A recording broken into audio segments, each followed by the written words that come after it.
In this short video, I'm going to show you how to change cart icon in Wix. Now, if you take a look at my website right here, and if you pay attention to the top right corner of the screen, you will see my cart, which is right here. This is the icon I'm currently using. So in order to change it, all you need to do is head over to your Wix editor and click on the cart icon. In my case, it's right here. So I'm going to click on it to highlight it.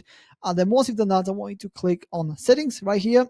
And once this loads up, click on cart icon right on the top if you haven't already, and then from here you can choose any of these cart icons right here. So in my case, I'm going to go for this one right here, and then I'm going to change the color to, let's say, this nice yellow color right here.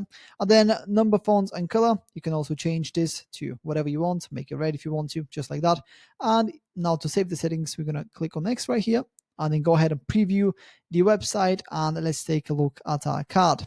As you can see, it's right here. And yeah, that's pretty much it. That's how to change cart icon in Wix. If you have any questions, please let me know down in the comments below, and I'll do my best to help you out.